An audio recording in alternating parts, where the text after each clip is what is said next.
Good morning. It is December 10th, 2020. This is post-operative day 49. So it is literally exactly 7 weeks since my ALIF procedure on my L5S1. I think this is either the 9th or 10th video in my vlog, which I started 2 weeks before my surgery on October 21st. So if this is the first video you're seeing and you want to get caught up on who I am and what I've gone through in regards to this procedure, please check back and try to watch them in chronological order. So my last video I did, I believe, was when I was post-operative day 31, so 18 days ago.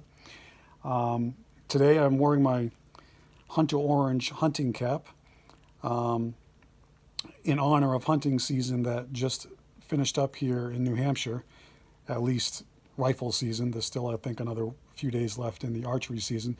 This is the hat I usually wear when I'm out in my tree stand in the fall. I'm trying to wear a different hat or be in a different place when I do these videos just so they look a little bit different. But I am in my recliner because it is in the morning. Haven't had breakfast yet. So a couple of updates. There were some questions on my last video that I kind of left unanswered, or some things I was going to do between these videos that I want to give clear updates on. So as you know, after my fall, which I reported, I think it was 9 days before Thanksgiving, I had a little uptick in my back pain. So I decided to wear my back brace to bed. And after about 3 nights or so of doing that, my back pain got significantly better. I had also ended up making an appointment with the prosthetics company because I had lost so much weight that I couldn't actually tighten the brace anymore. So one of the updates I want to give is, first of all, on my weight. As you may recall, on Memorial Day of 2020, when I essentially decided I was going to take the steps to go ahead and have the surgery, I was 252 pounds, which was the heaviest weight I had been probably in 10 years. My weight on the morning of the surgery was 236. Again, that was October 21st. My weight this morning, as of 7 weeks post-op, is 211. So I'm down a total of 41 pounds since Memorial Day, 25 pounds in the last 7 weeks since my surgery. So I'm going to show you the brace. They made some great adjustments to it. I did mention that I was having some trouble breathing. So one of the things that they did is, the brace before had 3 Velcro straps and it was much higher up, and it was kind of restricting my breathing. And these 2 edges here were touching each other and I couldn't make it any tighter. So they essentially, had me stand up, and they kind of marked me, and he left the room and came back about 15 minutes later. I could hear him, with a saw and some power tools and stuff. So it obviously fits much better. It's much lower on my ribs. Even if I do drop another 10 to 12 pounds, which I plan to over the next, probably 6 weeks or so, my goal was to have to be down to 200 pounds by March 1st. So I think I'm easily going to reach that. But I don't think I'm going to get to a point where this brace is going to need any more adjustments. I really only need to wear it essentially until I reach the 90-day mark, or 12 weeks after the surgery. So that's the update on the brace and the update on my weight. I had my appointment, my 6-week follow-up appointment with the vascular people, the vascular surgeon, last week. He was very surprised, happy and ecstatic, because he noticed the weight loss. He said there's no hernias going on. I do have a little bit of numbness with that midline incision, and it sometimes is a little itchy. But otherwise, I have absolutely zero incisional pain at the iliac crest, as well as the midline incision. Even when I cough, sneeze, laugh, get out of a chair, roll over in bed, there is no incisional pain whatsoever. He did provide me with some advice. He actually said that he had had a couple of back surgeries. He didn't have an ALIF procedure done, but he had a couple of discectomies over the last decade or so.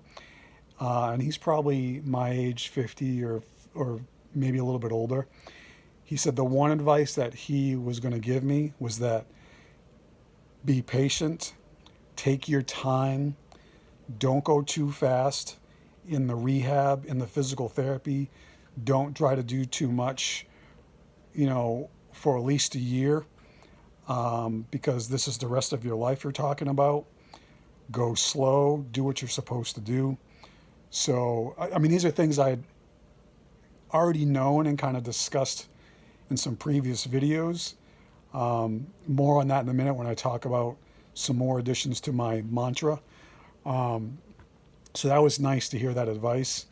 When I left that appointment, which I had driven there myself, I had to walk to the other side of the hospital to get my 6-week follow-up x-rays, which I did do. While I was in the waiting room, when they were putting the images on a CD, I had my back brace on, and this gentleman walked over to me. We were both masked up, and he said, "I see you had back surgery."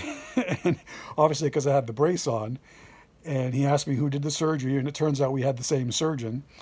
And he had had a posterior fusion of L4, L5 about 18 months prior.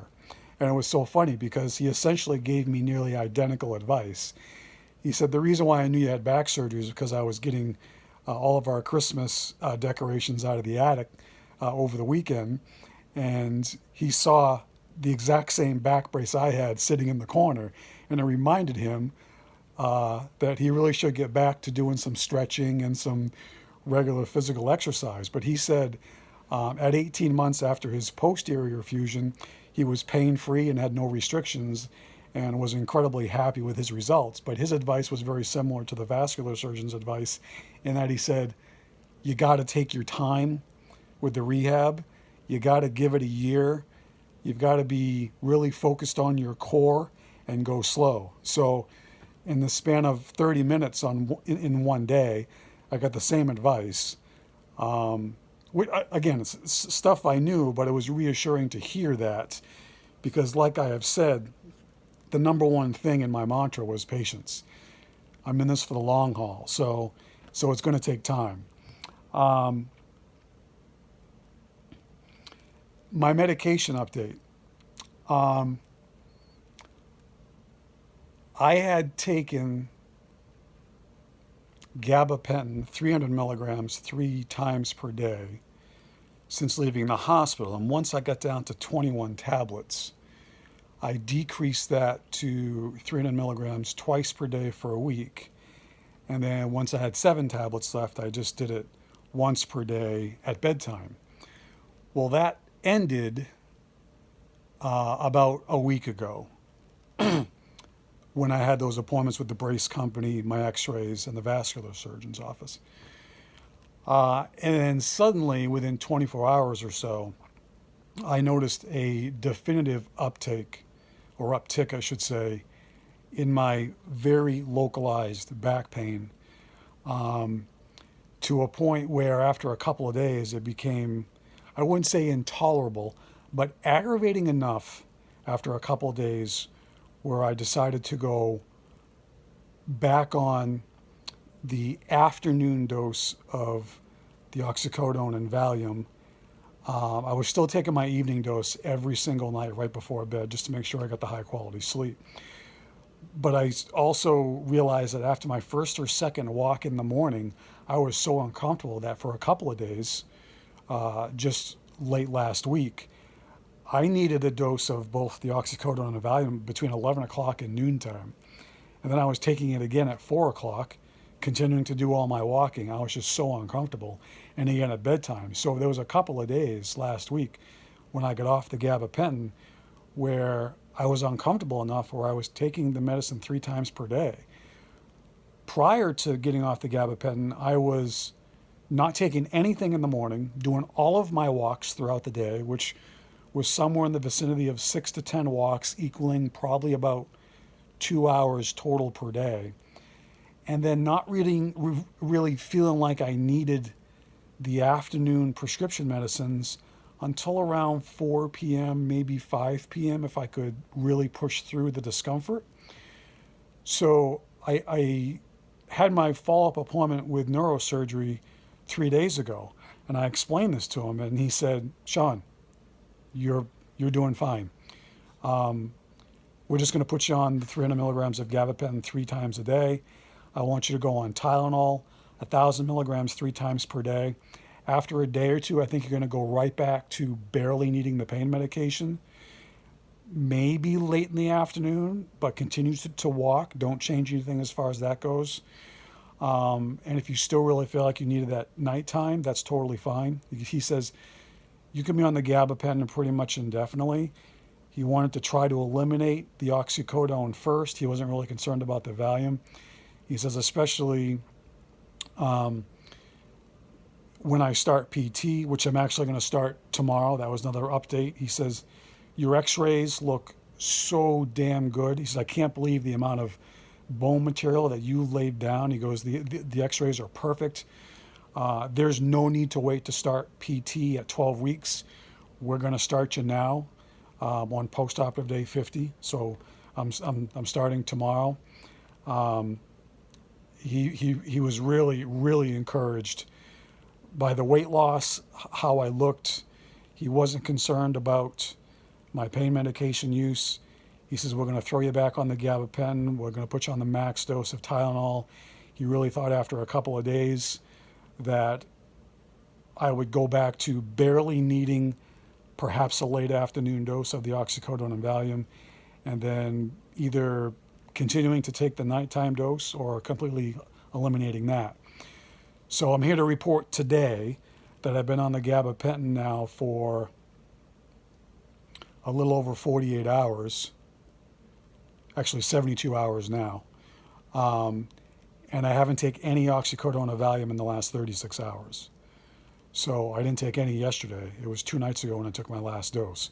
So the gabapentin is clearly working, and I'm still continuing to walk my 6 to 10 times per day. I'm doing a 12 to 15 minute walk followed by 60 minutes of rest, pretty much from the time I'm awake until about 7 or 8 p.m. at night when I kind of settle down and settle in.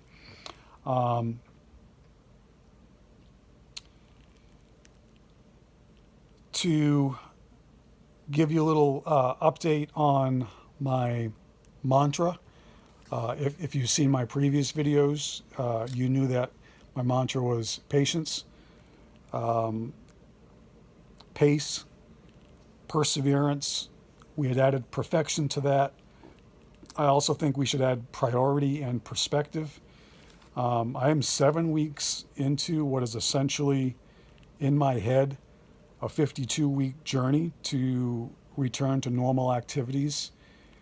And my expectations are that I will be hopefully between 70 to 90% pain-free and really have little to no limitations, but that is going to be 1 year from the date of my surgery. I have to pace myself with the physical therapy. I can't set my expectations too high. I have to understand that there's going to be setbacks, and I have to persevere to get through them. I believe physical therapy is going to cause an uptick in some pain and some spasms. I've been in this brace for 7 weeks.